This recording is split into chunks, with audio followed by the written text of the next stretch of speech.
Welcome back to Student Pages Spotlight series. I'm your host Izzy, and today I'm joined by the incredible voice actress Mary Gibbs. Thank you so much for joining us today, and how are you doing? Of course, so happy to be here. I'm doing really great, really good. It's nice that you guys are in the UK. I actually just went to the UK for my first time last year, so Did yeah. you? Whereabouts did you go? I was at the Oxford Card Show doing an appearance there, and then a little up north. Of course, I forget it all. At a couple different times. So anyway, when I saw you guys were located there, I was happy to be a part of it. So yeah. Well, it's an absolute pleasure to have you. So I'll jump in because you played the most iconic character, Boo, in the global Disney animation hit Monsters Inc. Such an incredible film, holds such a special place in my childhood personally, and I know it will for many others. So what does it mean to you to be a part of a franchise with such a global fan base? It's pretty incredible. I'm really grateful to be a part of it, especially, I'm sure we'll get into it, but I got the role when I was only 2.5 years old. And so back then, Pixar was a lot smaller of a company. And my dad was just or not just, but he was a storyboard artist there in a small company. And I think when one thing fell into another and I became Boo and we all agreed to it. We didn't realize like you said, the global impact this movie was going to have. And so now growing up and realizing, getting to meet different people and hearing how it did affect their childhood and their life and just knowing I was a part of it it's just an incredible feeling. And I'm really happy to be a part of something iconic like Disney and Pixar. So 100%. And I know that you said that you got the role at a very young age, but or especially as you've got older, do you feel like you connect with this movie in any way, or specifically the character? Is there anything about Boo's character that you personally feel like you really connect with? I think just her curiosity, you know, uh, I mean, originally Boo as a character was going to be an older character, like 12 years old. And then at some point they realized that a child with this pure curiosity, a 12-year-old would walk into Monstropolis and probably be really scared, but Boo being 3 and seeing Sully as this big kitty cat, essentially. Yeah, I think that just made the movie so special, and I definitely relate to that curiosity and just the movie's underlying message of how laughter is more powerful than fear. I think is really cool spin on the whole thing. So yeah, 100%. And I feel like the curiosity element, as you've said, from her being so young is kind of what brings the magic of it all to life. So it's a really beautiful thing. Um, and so what was it like working with so many legendary actors like Billy Crystal or John Goodman? What could you tell us a little bit more about that? yeah. So when we're actually in the recording studio, we're not interacting together. We're all in our own booth with the crew and everything. But the first time I got to meet the cast was when I was 5 years old. That's when the premiere happened.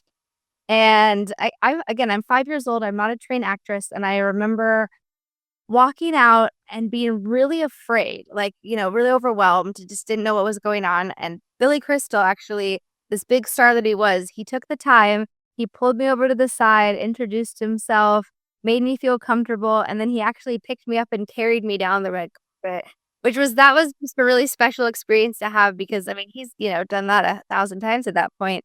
And just to have that consideration of how I was feeling and taking that time to work with me on it was really special.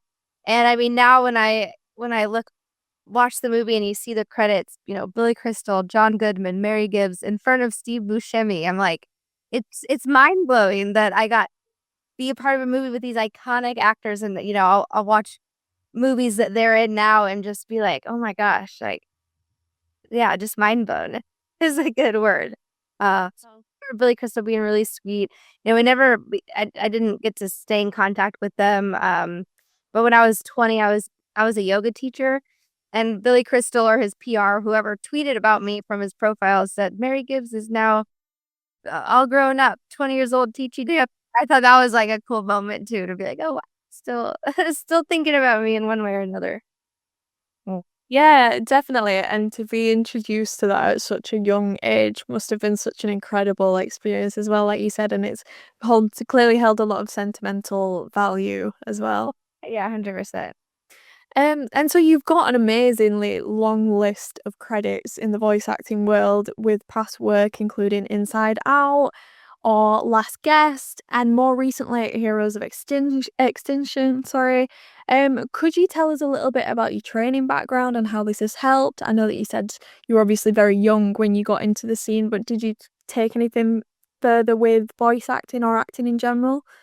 So when I was little and when the movie came out, at the time there were a lot of different productions reaching out to my parents, wanting me to audition, and we were going to some auditions. I was actually lined up to be Tim Allen's niece in Santa Claus 2. They ended up realizing a 7-year-old couldn't work as many hours as a 9-year-old, so that fell through. But I was going auditions and some things were gonna line up, and then at one point, we walked into one audition and, like, no shame to, these families, these how people wanna live their life, but my mom just walked in, it was, like, a bunch of, like, pageant princesses, if you could imagine, and I just came from Disneyland, I had a flannel on and jeans and a on my shirt, and I think it was that audition where my mom realized, "You know what? I don't want my daughter to grow up in this world," and so she pulled me out of it then, put me in public school, and I was really grateful for that as well, but when I was around 18, 18, 19 is when Celebworks reached out to me. They're my management for United States appearances for Comic-Cons, and through that, I got to meet a lot of other actors, and through that, met C. Andrew Nelson. He's one of the Darth Vaders, so he wore the Darth Vader suit in a lot of the movies, like the original Star Wars movies, and does voices for video games and stuff. But he started an audio series company, so it's kind of like an ode to old radio shows, and that's where Heroes of Extinction was born. And so it's an audio show, but he approached me at one of the Comic Cons and said that he saw me for a part as one of the main characters. And at that point, I used to do a lot of like, other than Boo, I liked my drama class. I loved musical theater and theater growing up until it was like 6th grade and I had to audition in front of all the 8th graders. And I just froze. I cried. I ran off stage. And that was kind of like the end of my acting career. And so when C. Andrew Nelson approached me, I told him, I said, I'm really interested in kind of seeing if like I like voice acting, but like I haven't acted. Right? When I was 3, I didn't really act necessarily, I just was playing around the studio, being followed with a microphone, so, like, Boo was me. Like, that was just who I was. And he said he had faith in me, and, working with him on this project was kind of like acting school in a way because, um, he would coach me through inspiring these emotions alone in a recording booth, and it gave me a whole new respect for voice actors, um, who, yeah, have to channel these emotions from, like, past experiences or whatever it is, and so working with him, he coached me through it, and I mean, I could tell from the first episode to the last episode, like, how much more confident I sounded, but that was just the start. I have an agent who's actually in the United Kingdom who wants to help kind of get me back into that world a little bit. So that kind of boosted my confidence working on Heroes of Extinction, realizing, "Oh, wow, like, this is something I could see myself doing." And so moving forward, I might be getting more roles, but as far as Inside Out went, that was just reusing my voice from Boo. So that was Right. like, yeah, I had to sign a little contract for it, but they just went into the vault. Someone was like, "Oh, we need a 3-year-old's voice from the beginning of this movie," and so that was the credit for Inside Out, which that was kind of cool, but Yeah, I mean, well, that's really interesting that they can go back and dig through all the old archives. yeah. Um, but you've got such a span of characters. So if you had to pick, what would your favorite type of character be to play and why? Well, I mean, okay, my character in Heroes of Extinction, her name is Janessa, and it was cool to play her because it kind of aligned a lot like, it kind of lined up with a lot of things in my life in the sense that, at the time, I was really into doing martial arts, and she was a martial artist, and she throughout the show, she's, like, gaining confidence. It's about a superhero that's losing his powers, and he's looking for, like, a second in line, like a superhero in training kind of, and that Janessa ends up stepping into that role, and so that was just a cool character to play because I actually, like, got to act and, like, be in a recording studio and remember it and interact with the director. But of course, Boo will always hold a special place in my heart, no matter what. So, Yeah, 100%. Like we kind of said before, it was just must have been such a sentimental role to have played. But so you've had an incredible whirlwind in this industry.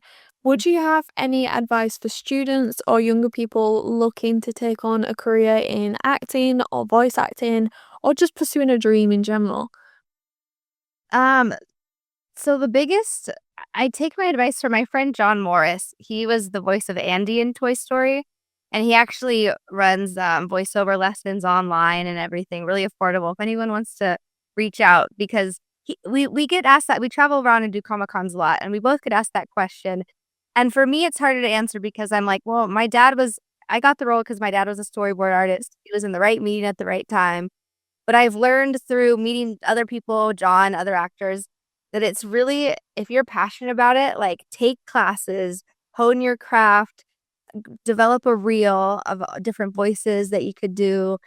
And you just really have to be passionate about it. Like one actor I met, he was one of the Blue Power Rangers, and he said he knew he wanted to be an actor, and he went to 950 auditions and was told no that many times. It was the 951st time that he was told yes, became a Blue Power Ranger, then he was in the Bring It On movies, and that kind of launched his career. So I think it's the passion, the dedication, like honing your craft, and then also like not being afraid of rejection, because it can happen, but just to keep pushing forward through that, because if you want it, you'll get it one way or another. So yeah. Yeah, definitely. And I feel like any profession comes with its challenges, but actors in particular can face a lot of scrutiny and a lot of rejection. And with that being said, do you have any particular ways that you get over nerves or you kind of overcome anxieties in those type of situations? Well, I'm thinking back to one time I was in the booth, and I think the director could tell, and this was for Heroes of Extinction, that I was like just a little in my head, a little like nervous. So like he got in the booth with me and we just started like screaming. I don't It was just a way to kind of like get out of your shell and like shake it off. And we just like were like making funny faces at each other and like kind of getting out of your head. Because that was a big thing for me, especially with like the whole sixth grade trauma of, running on stage. Every time I would get in the recording studio, I'd be like really in my head overthinking it. And I just had to like either like really like shake it off or like do an exercise like that where we're just like being goofy and like yelling around in the booth. Um, and then, yeah, but besides that, it's just like practice, knowing the script, knowing your character. Um, but yeah, I mean, it was still hard for me because I wasn't a trained actor to just kind of be like, all right, I'm doing this. And I definitely got nervous. Like, I don't even know if that would ever go away, even if I kept doing it professionally. But just knowing how to like work through the nerves and maybe even like channeling that into your character in some way, or, um, yeah, and even just being like, I'm nervous. All right, what can we do? Like talking about it, because that helps release some of it too. But Yeah, 100%. And so how have you utilized social media on that type of marketing, and what kind of role do you think that that plays? How important do you think that is in in building a career these days, regardless of what form it may take? yeah, social media is definitely big now. I'm not as good with it as I want to be, not as consistent. I mean, definitely takes consistent posting and even live videos. I finally made like a separate public page for Boo and a private page. So I've had like people comment on my public page, is Boo your whole life? I'm like, no, this Instagram is all about Boo. Is my life all about really? But I use that platform, it's Visual Boo on Instagram, and that's where I'll post pictures of Comic Cons, like Comic Con flyers. I mean, when I go to these events, the promotion is everything because people aren't going to come if they don't know about it. And so I'll definitely take the time to like repost the flyers. Um, and I bring up John again because he's really good when we're at a show together. He'll be like, oh, let's take a selfie, or he'll do a little video of me signing, and just things like that that are like cool for fans to see. Um, And so I think it's definitely important, especially when you're consistent. Again, I'm not the best at it.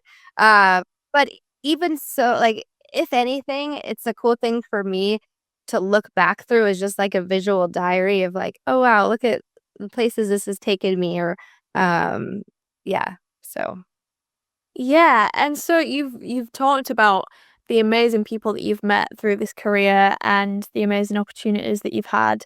So what qualities do you admire in an actor, and is there anyone in particular that you look up to?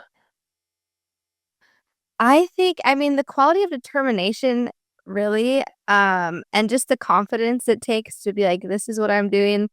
Um, and I'll bring up John Morris again because he's like my best friend at this point, as far as like the actor world goes. We actually went to London, traveled to London together, for that Oxford card show and got really close. We've been doing a lot of Comic Cons and he started Andy when he was 6 years old. So we kind of joke like we're like the Pixar kid. Uh, but he's stuck with it, and now he's not only, like, keeps going to auditions, he juggles Comic Cons, but he also does, like, the voiceover lessons, and so his life is acting, and it's really cool to see that and just, see how far he's taken it and what he's done, so he's definitely someone I look up to in the acting world, in the Comic Con business world. Yeah, and I'm sure that being able to be so close with him and have him as such a great friend throughout this journey is so helpful as well. Um, and so my next question is, what does your dream role or set look like? So now that because for a while I was like, I don't want to get back into acting, like, and now that I've done that little voiceover role and like my agent's kind of like, oh, let's try to get you more voiceovers. Um, you know, the problem with like I don't really do many voices, right? So like my character Janessa was my voice, Boo was my voice, and so it'd probably be like maybe someone similar to me in a sense, or like I don't know, it would be cool to like I was a superhero with that one. Maybe like doing something live action one day would be cool. So I don't know exactly like dream character, dream role, but like maybe something live action one day. Just to see what that's like being on a real set and not just in a recording studio. Um, yeah, I'll just go with that. But that's a good question. I've never been asked. Um, Some food for thought there. Anime, because animes are always really big at comic books. Yeah, it's such a huge community as well surrounding the anime world. Fans for sure. And so what's your proudest achievement to date? My proudest achievement, I'm in school right now, working on my master's in Chinese medicine. And I've been on that like alternative medicine path for a while. I think the biggest achievement, kind of going, it sounds counterintuitive, but like in 2012, I got a 10 vertebrae spinal fusion. So I had scoliosis, got diagnosed with that in seventh grade, and then junior year of high school, I had two 10-inch rods and 20 screws in my spine. And my doctor was like, "You're not going to be able to touch your toes." Like, I was a gymnast before. They're like, "Kiss any of that goodbye." Oh, so I have to check in for a flight in 2 minutes. Okay. Anyway, I had an alarm. Um, but 3 months, so as soon as I could stand by myself after surgery, I started doing yoga. And 3 months later, I did a handstand and then I was surfing and then I got into powerlifting. And so I think that it's probably not the answer you expected, but I look back at my life and I'm like, that's probably one of my biggest achievements, just recovering so quickly, doing the things that I do with that surgery. And then that kind of launched me into like my career because that got me into teaching yoga, which got me into being a massage therapist, which that's like my current job, and then got me interested in acupuncture. So it's kind of a different type of answer, but No, 100%. I feel like, because as you mentioned before that you were a yoga teacher, I feel like that's an incredible achievement to have been able to do these things. So, yeah, such an incredible achievement. thank you. And so finally, I have to ask, I know that a lot of your characters are just your own voice and have been your own voice when you were younger, but is there any way you could give us a little, maybe like a mashup or some particular iconic lines just from maybe like any of your characters? I did it. I'll give you my Boo lines, but this is Boo after puberty. Mike Wazowski. The biggest question I get at Comic Cons, can you still do Boo's voice? I'm like, well, I could say Mike Wazowski. I will one day train myself to speak like I did when I was 3. I will. I was curious to how much you would get that question, to be fair. Yeah. And I don't think that I was older doing Boo because a lot of kids that you see in movies are voiced by adults because they can actually direct them. But again, I mean, I wasn't even supposed to be the voice at first. I was just brought in to be a sketch reference for the artist. And then it was just kind of like, oh, let's see how she does in the booth. And so, yeah, I was a real little girl, which I think makes that character so special and why a lot of people did fall in love with her. But yeah, I'm 29 and I can't sound not today at least. Well, we've got Boo after puberty. It was fantastic. Well, it's been incredible to speak to you today. An absolute pleasure. Thank you so much for joining us, and thank you to everyone else for tuning in. And I'll catch you all next time.